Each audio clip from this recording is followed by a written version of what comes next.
What if Kevin Owens was Universal Champion after WrestleMania 33? I know that's not the best title for my What If videos, but it's the only one that I could come up with. Um, but anyway, welcome everybody to the BrewCrew channel. My name is Hayden Brewer, and welcome to part 5 of WWE What If. I know it's been a while since I did my last WWE What If video, part 4, of course, a couple weeks ago. So it has been a while. I've been doing like other videos and all that, so I just hadn't had the perfect opportunity um, to make these videos and all that, or to make this video. So it has been a while. So we're here on part 5, sort of midway through, because of course, remember, this is a 12-part series that I'm doing. If you have not seen part 4, any of the other parts, the playlist will be down in the description below.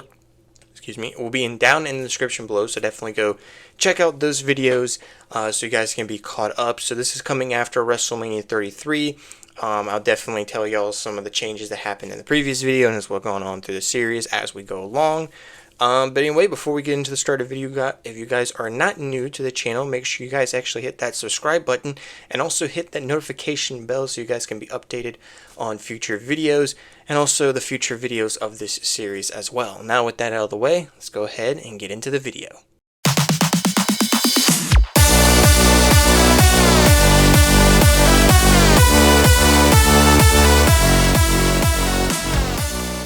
We're going to start off with Payback 2017. Of course, as usual, we're going to start off with the keep matches. Now, this one, of course, definitely a keep match. Roman Reigns versus Braun Strowman. Sort of differently with this one, though. Of course, I did have them have their Fastlane match in the previous video. Again, if you guys have not gone to see it, definitely go watch it, because I kind of will spoil it a little bit. In that video, Roman was actually still United States Champion, technically a two-time United States Champion. Would defend the title against Braun, and Braun would actually win his first singles title in that video, defeating Roman instead of Roman winning at Fastlane. They would not meet at WrestleMania. Roman would still go on to face Undertaker, and Strowman would lose in a triple threat match with Finn Balor being the new US champion, which we'll get to that in a minute as well. But they would still have this payback match, but instead of Braun Strowman winning, this would be Roman Reigns winning, but this would still continue their big 2017 rivalry, just like in real life. So that's definitely a keep match. Another keep match is the second match between Neville and Austin Aries for the Cruiserweight Championship. Neville still retains. The Hardys versus The Bar would, of course, still happen for the Raw Tag Team titles, with the Hardys retaining against The Bar, Sheamus, and Cesaro. And then, of course, Seth versus Joe would stay the same, but this would actually be their second meeting, as their first meeting was back at Fastlane in the previous video. Of course, that one actually had Seth winning, and so this one I would actually have Joe winning instead of Seth winning like in real life. So Joe would actually get the win in this one. Got three new matches. One of them actually is a keep match, but a little bit of a change with Alexa Bliss versus Bayley for the Raw Women's Championship. Now, if you do remember from the previous video, Bayley was champion going into WrestleMania 33, and instead of actually becoming the champion or retaining her championship at WrestleMania 33, she would actually become the champion, getting her WrestleMania moment. So, with not having her have a short reign, I just went ahead and said she would retain. Of course, in real life, this was in San Jose, which is where she's from. Gets the win, retains, but this would still continue the rivalry between her and Bliss, but Bayley would retain in this match. The other new match would be Finn Balor versus Sami Zayn for the United States title. Of course, this would kind of be the final time we would see the United States title be on Raw, because just like in real life, the US title and Intercontinental title would flip brands, as the Intercontinental title would go to Raw and the US title would go to SmackDown. So Finn would actually be going to SmackDown here in 2017 in this sort of timeline. Unlike in real life when he was just a part of Monday Night Raw. So he'll actually make his first appearance on SmackDown as United States Champion. Sort of like with what Kevin Owens did, but of course doing it with Finn Balor, since Kevin Owens and Jericho are on Raw and having a rivalry with the Universal title. Which leads us to the main event of this Payback pay-per-view, which would be Jericho versus Kevin Owens for the Universal Championship. Of course, the match would be the same as always between the two, and Kevin Owens would retain, but this would not be the last time these two would face. We'll get to that next time in the next Raw pay-per-view, which we'll get to talk about later on. This then leads us to Backlash 2017, the SmackDown branded pay-per-view for the second year in a row, SmackDown branded pay-per-view, a Backlash. Of course, starting off with the keep matches, Shinsuke Nakamura would make his debut from NXT to the main roster, facing Dolph Ziggler. Harper and Rowan would still have their match against each other, which them definitely the Wyatt family would still kind of break up a little bit, even though with Bray Wyatt being WWE Champion. And of course, the Usos versus Breezango would still happen for the SmackDown Tag Team titles. Very fun tag team match. If you guys have not actually watched that match, definitely go check it out. 3 new matches: Finn Balor versus AJ Styles, with the dream match, of course, at this time. The dream match that everybody wanted to happen would actually happen very early with the United States title on the line. So this is kind of just the replacement rivalry for, of course, AJ Styles and Kevin Owens rivalry that happened in real life. So you kind of see the same sort of rivalry with Finn Balor and AJ Styles in this universe than with Kevin Owens and AJ Styles. But Finn Balor would retain in this match, but of course it would still continue on for a big time rivalry. The next match, I kind of made this on my own because I wanted for her to have a defense. Naomi, of course, would win the SmackDown Women's title at WrestleMania.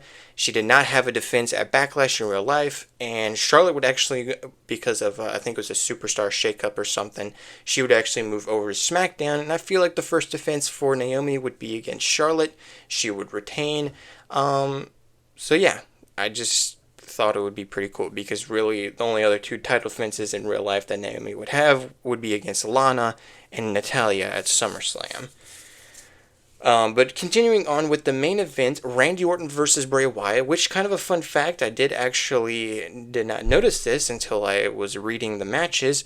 This would mark in this universe would mark 2 years in a row that both Bray Wyatt and Randy Orton would fight at a Backlash pay-per-view. Of course, they fought at Backlash 2016. Of course, the previous year in this timeline. And of course, now are the main event of Backlash 2017. And of course, Bray Wyatt is still champion. He did retain at WrestleMania 33, if you guys did not watch Part 4, which of course had WrestleMania 33. Bray Wyatt would retain in this one, but would still continue his rivalry with Randy Orton. So yeah, Bray Wyatt would retain. Next is Raw's exclusive pay-per-view of Extreme Rules 2017. So going on with the keep matches, Bayley versus Bliss would still happen in a kendo stick on a pole match, with Bliss still winning, but this time, instead of retaining, she would become the new Raw Women's Champion. So, kind of like what I've said before. So even though it is still kind of a short reign for Bayley, it's not as short as just the 1 month. So she still would lose to Alexa Bliss, sadly. Dean Ambrose versus The Miz for the Intercontinental title, with The Miz winning the Intercontinental Championship with the help of Bo Dallas and Curtis Axel, who would go on to become The Miz-Taraj for The Miz. The Hardys versus The Bar in a steel cage match, with The Bar winning and becoming the new Raw Tag Team Champions would still happen. And Austin Aries and Neville would have their final battle for the Cruiserweight title in a submission match, with Neville yet again winning and retaining his Cruiserweight Championship. Only 2 new matches. I wanted to do some sort of multi-man match like they did in real life with that Fatal 5-Way. So I mostly kind of did like a Fatal 4-Way match with Samoa Joe, Roman Reigns, Seth Rollins, and Braun Strowman, with the winner becoming the new #1 contender for the Universal title. And all in all, when I was looking at these 4, I feel like Samoa Joe, like in real life, who won that Fatal 5-Way in real life, would win this Fatal 4-Way and would still go on to Great Balls of Fire, which is the next Raw pay-per-view, to be the #1 contender for the Universal title. Who would he face would be the question, though, as the main event would be the Extreme Rules match between Kevin Owens and Chris Jericho for the Universal Championship. Of course, it would be an amazing Extreme Rules battle between the two, an all-out war between the two. Jericho would be a little bit close to winning it, but Kevin Owens, with a pop-up powerbomb through the table, would seal it and get the job done, sealing off this rivalry between the two. Next step is Samoa Joe. So Kevin Owens remains your Universal Champion. Next is the SmackDown brand pay-per-view Money in the Bank. Still to this day, the only Money in the Bank pay-per-view that was a branded pay-per-view for either brand, SmackDown or Raw. Keep matches, of course, the 5-woman ladder match with Carmella winning. The only difference would probably be is this would be the only women's ladder match for that briefcase that would happen, so Carmella would still win instead of James Ellsworth helping and or whatever, if you know what I'm talking about. But Carmella would still win, becoming the first ever Miss Money in the Bank. The Usos versus the New Day would still happen, starting off their terrific rivalry with, I believe, the Usos retaining in this one. And of course, yes, Naomi and Lana would still happen with Naomi retaining. But then moving on to the change matches, the only change sort of to the men's ladder match is not really much. Mostly just swap out Kevin Owens with Finn Balor, still as United States Champion. So the men's ladder match would have AJ Styles, Shinsuke Nakamura, Sami Zayn, Baron Corbin, Finn Balor, the United States Champion, and Dolph Ziggler. I tried to figure out a different winner though, but sadly the only scenario that I could see, of course, thinking forward as well a little bit, was still having Baron Corbin win. And yes, he would still fail his cash in like in real life. So Baron Corbin would still become Mr. Money in the Bank, sadly.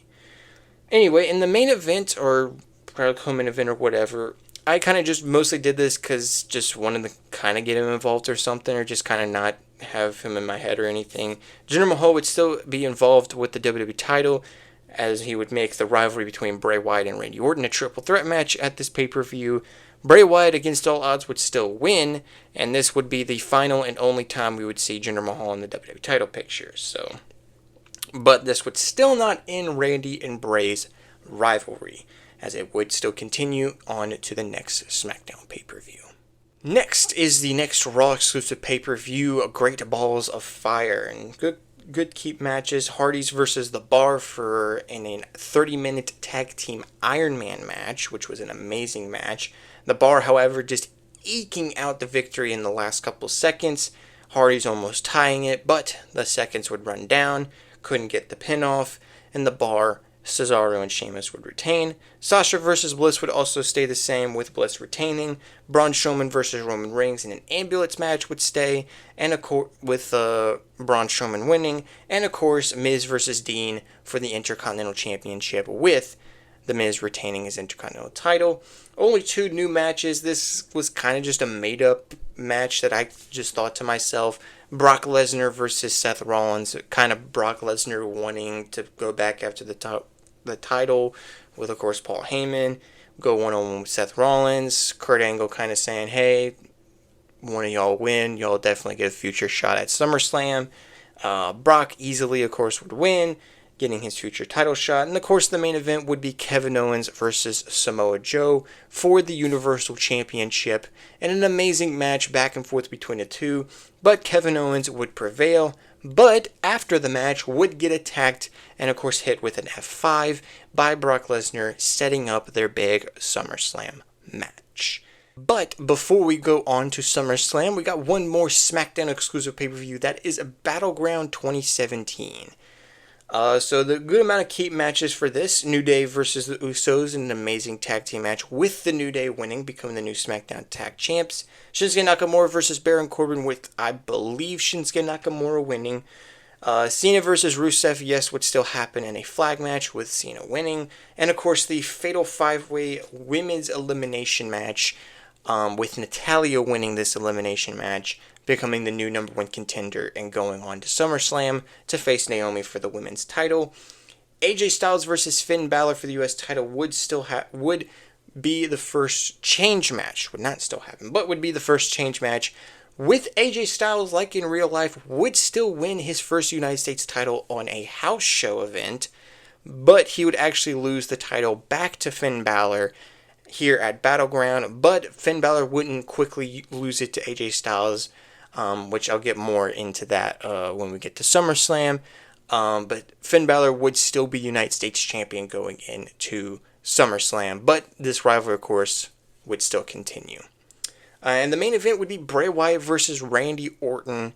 Probably some sort of stipulation or anything, couldn't really think much about it, but this is actually where Randy Orton would become a at this point a 14-time, or no, 13, because he's a 14-time right now, 13-time world champion, winning the WWE title here at Battleground, and he would go on to SummerSlam to be the WWE champion. He would go on to be the WWE champion at SummerSlam, so Randy would win the WWE title here and become the new champion. Alright, now we're at the final one to end it off. It's SummerSlam 2017, and it is a lot of matches. You guys will probably catch on with the SummerSlams and WrestleManias that I do in some of these videos. They're going to have a lot of matches, so just bear with me. It's like 5 matches each for both change and keep. So let's start off with the keep matches. Even though, yes, this was a part of a kickoff show, shockingly enough, I still can't believe. This was an amazing tag team match. I do not know why it was a part of the kickoff show. Usos versus New Day would still happen, with the Usos, I believe, reclaiming the SmackDown tag team titles. Naomi versus Natalya would still happen, with Natalya winning the SmackDown Women's title.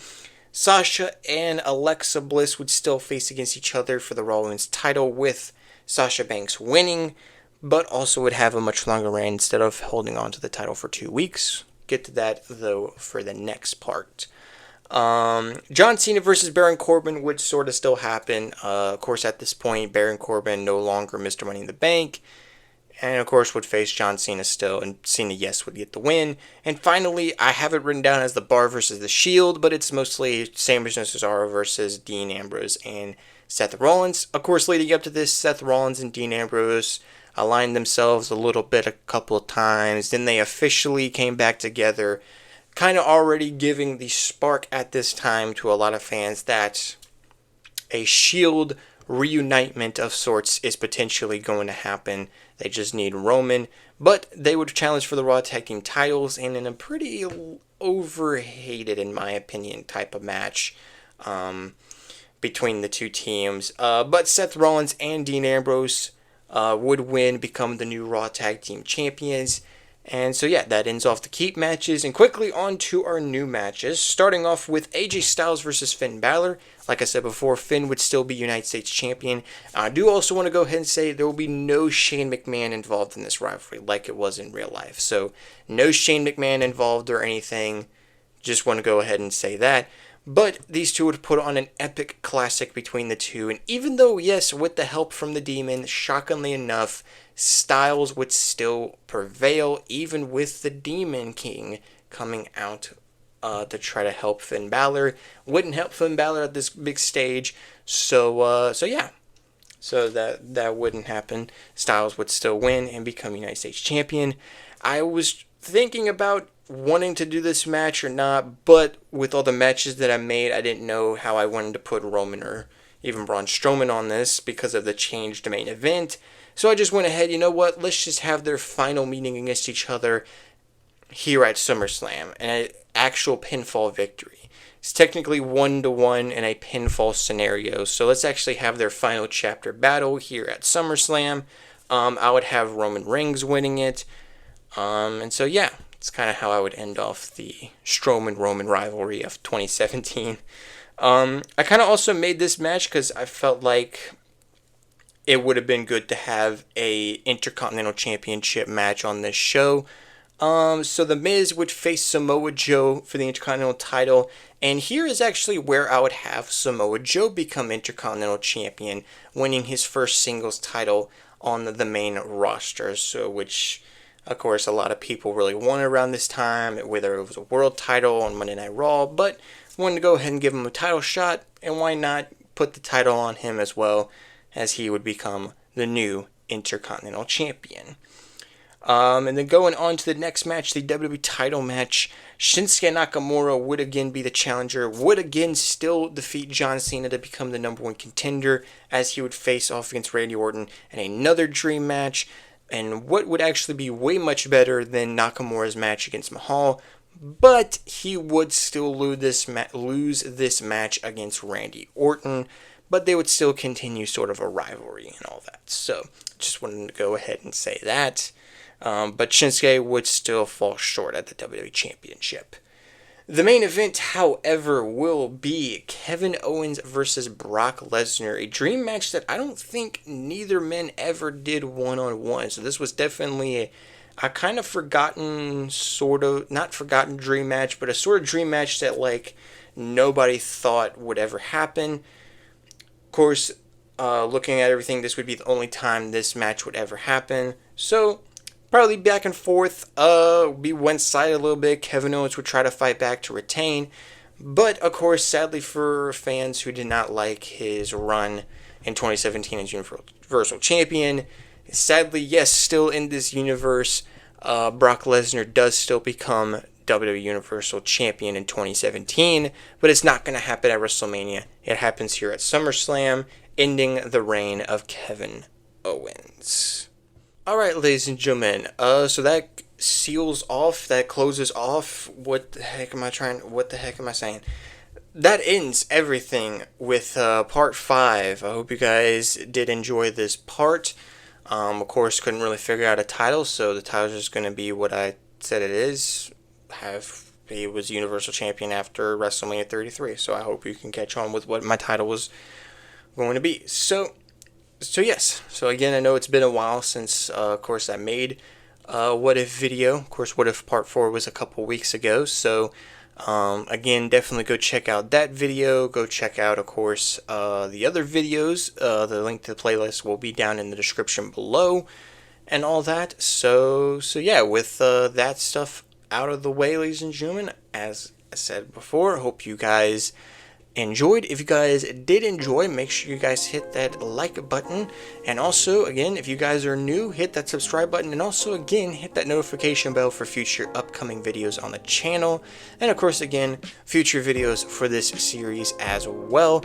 Again, if you guys have not seen Part 4, you can definitely try to click right here for the video so you guys can quickly go to it. And again, link is down in the description for the playlist. Now with that out of the way, ladies and gentlemen, again, I hope you have an amazing, wonderful day. And I'll see you guys in the next video. Peace.